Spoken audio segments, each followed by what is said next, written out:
Fala galera do primeiro ano, tudo certo com vocês? Bom, quero fazer um primeiro vídeo sobre o nosso primeiro conteúdo da unidade 1 do livro, unidade A, beleza? Tudo que eu vou falar aqui já foi dado em sala de aula, então eu só vou explanar um pouquinho sobre o assunto para vocês não perderem o conteúdo, certo? Bom, nós falamos sobre o mundo contemporâneo. O mundo contemporâneo começa a se dividir pela diferença entre técnicas e tecnologias. As técnicas são as formas de produzir alguma coisa e a tecnologia é a aplicação dessa produção e o uso de um meio científico, tá? Então, técnicas, conhecimentos, instrumentos e habilidades, tecnologias, aplicações do conhecimento científico. Isso não pode ser esquecido. A história das técnicas. Isso é extremamente importante a gente saber que as técnicas elas surgiram lá nos primeiros povos, quando precisava ter técnicas de plantios, por exemplo, e começou com a técnica do plantio de trigo e cevada. Após a evolução dessas técnicas de plantio, que eram como arar a terra, em que solo seria mais fácil de utilizar, o processo de irrigação, como que iria ser feito, isso são técnicas, tá? A partir dessa evolução vieram então as primeiras construções de estradas, onde começou a ligar vilas umas com as outras, começou a ligar pequenas cidades, começou a ligar primeiro os primeiros povos dentro de uma civilização para a integração comercial. Então as técnicas foram extremamente importantes.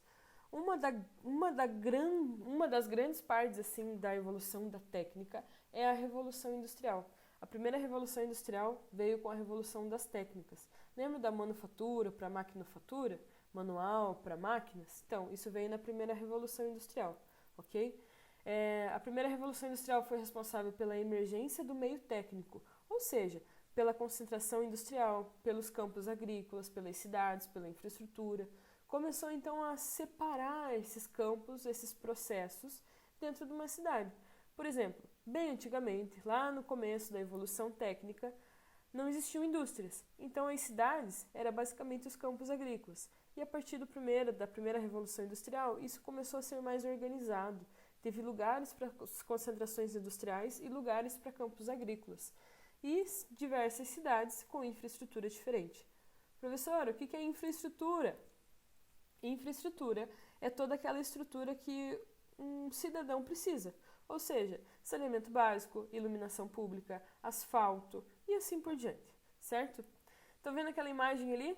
É Chaplin? Aquele filme ali é chamado Tempos Modernos, é um filme extremamente interessante, se vocês puderem assistir, vejam. Se eu não me engano, tem no Netflix ou no YouTube mesmo, você acha trechos do filme. Ele conta justamente essa história, essa evolução do meio técnico da primeira Revolução Industrial. É bem interessante, assistam. Bom, com a primeira Revolução Industrial, surgiu então a substituição do uso da energia humana ou animal pela energia mecânica dos processos de produção. Um grande exemplo é levar, sei lá, produtos agrícolas para outra cidade com uma carroça, por exemplo. Isso era uma forma.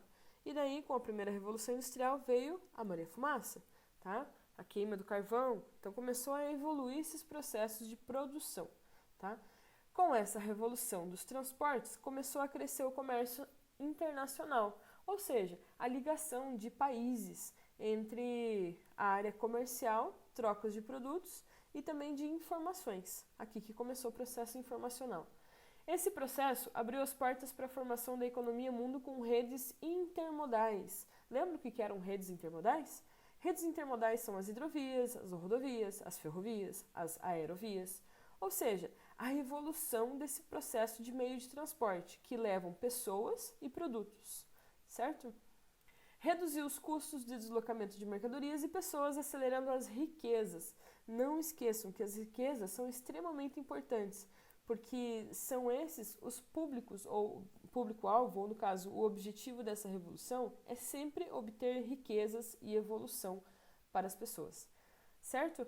Bom, todo esse processo é chamado de a Era das Redes. Percebam nessa imagem que tem computadores, celulares, jornais, telefones e tal, e todos esses instrumentos que ligam o meio midiático são chamados de Era das Redes. As redes elas foram evoluindo com o tempo e através da necessidade de comunicação. O que antes era entregue mensagens por pombo-correio, por exemplo, Hoje a gente pode fazer aí com o Skype uma ligação para alguém do Japão e falar diretamente em tempo real. Isso é muita evolução, certo? Essa era das redes foi chamada de aldeia global. O que é uma aldeia? É quando todo mundo vive de uma mesma maneira, quase que com, não a mesma cultura, mas com o mesmo objetivo de informação.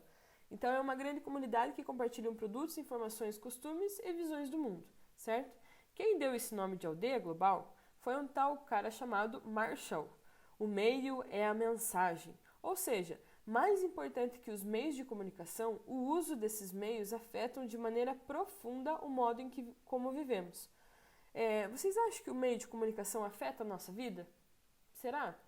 Afeta, né? Porque quando a gente está sem Wi-Fi, por exemplo, meu Deus, é um desespero total porque não tem internet e não tem nada para fazer.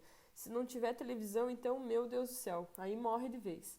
Bom, esse sistema informacional atual é o que conduz a vida de vocês hoje. Logicamente, vocês nasceram numa era informacional muito evoluída e globalizada, isso é muito bom para vocês, mas isso também tem os pontos negativos, como as doenças que são causadas somente com a era informacional.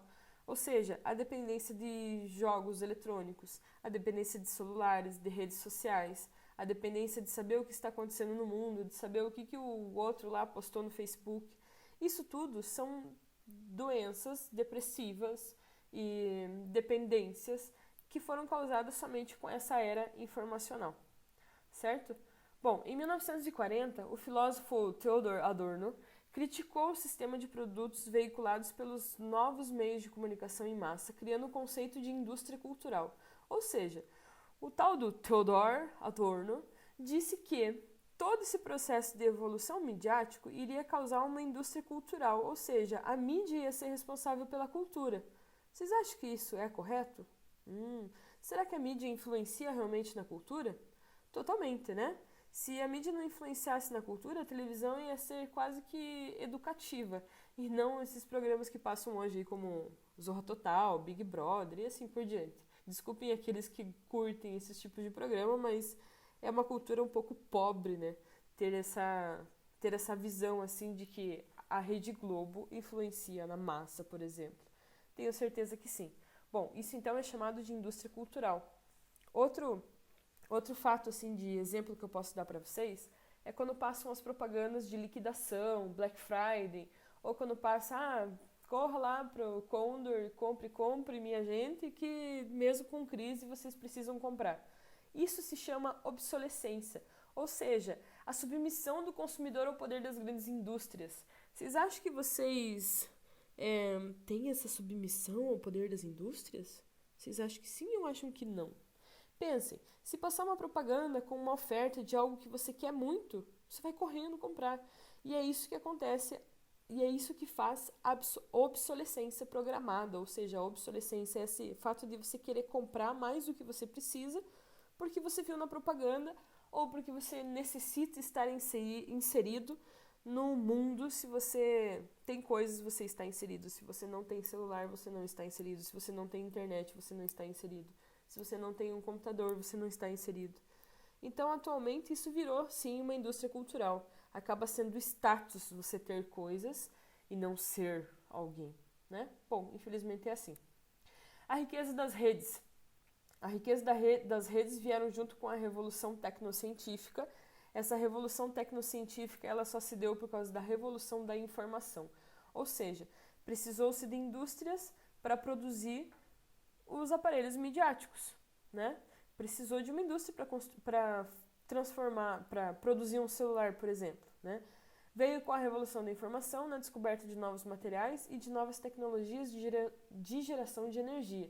Para a produção precisa de energia, e a energia também evolui. Hidrelétricas, usinas eólicas, que antigamente não existiam, energia solar, que é um pouquinho mais antiga, mas hoje está com muito mais processo informacional e tecnológico em cima. Energia nuclear é um exemplo valiosíssimo, certo? E toda essa evolução, toda essa revolução tecnocientífica foi graças à revolução da informação. E, acredite ou não, isso era um notebook, ok? Imagine andar no ônibus com um notebook desse. Gente do céu, eu precisava de uma mala maior do que a mochila de vocês do colégio, hein?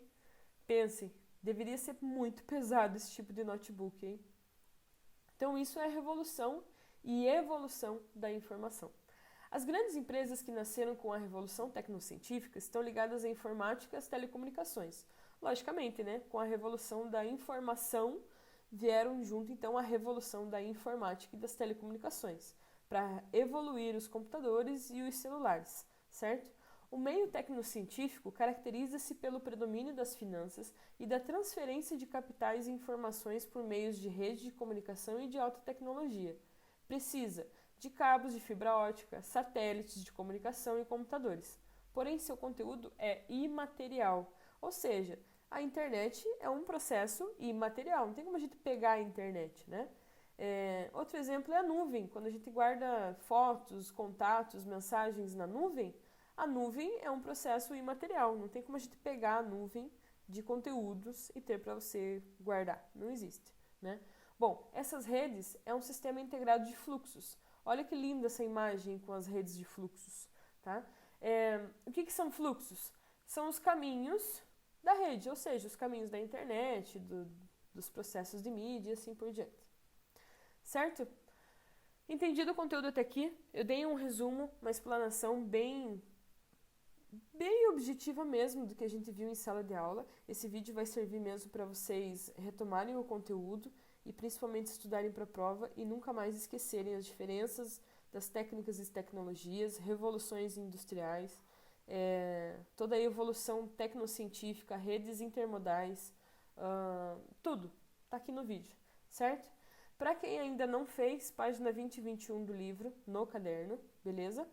Esse conteúdo aqui eu ia passar em sala de aula, por isso que está escrito ali, ó, se não der tempo em sala, faça em casa. Mas se vocês já estão em casa, façam em casa.